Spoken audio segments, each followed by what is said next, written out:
Chinh im chồng á tang chinh khus lai om đơn chinh sư cắt cha ba ngà phai la sông rồi chi yang ru kendu ha pertheyanga om don jakashu ha pertheyanga om don jakashu Chinh im quay ba la du na la rumpe la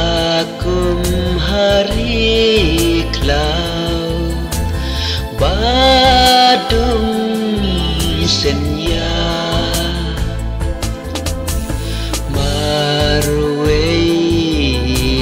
Chinh leng a manu bandang isneyanga marway ha chinh leng a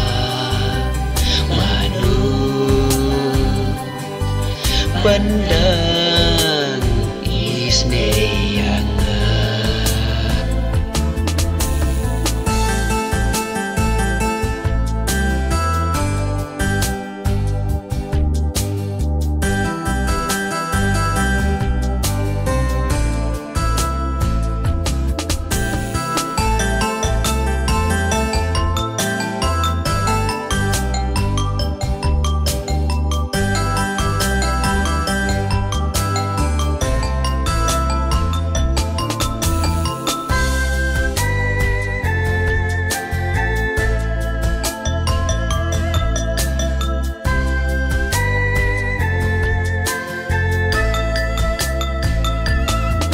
Shanu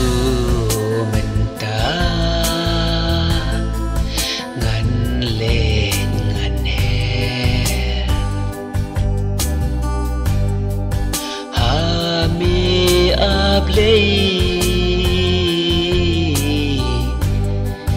ngan ha van kner chinh im so san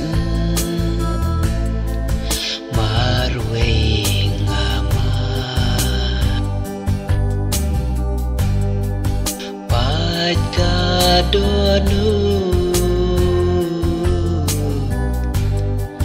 jauh ki umat kadonu jauh ki umat chinh im quay baladu na la rumpe la kum hari klau badum senya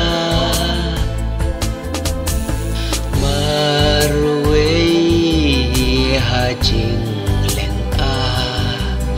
manu bandang isne yang a marwei hajing leng a manu bandang isne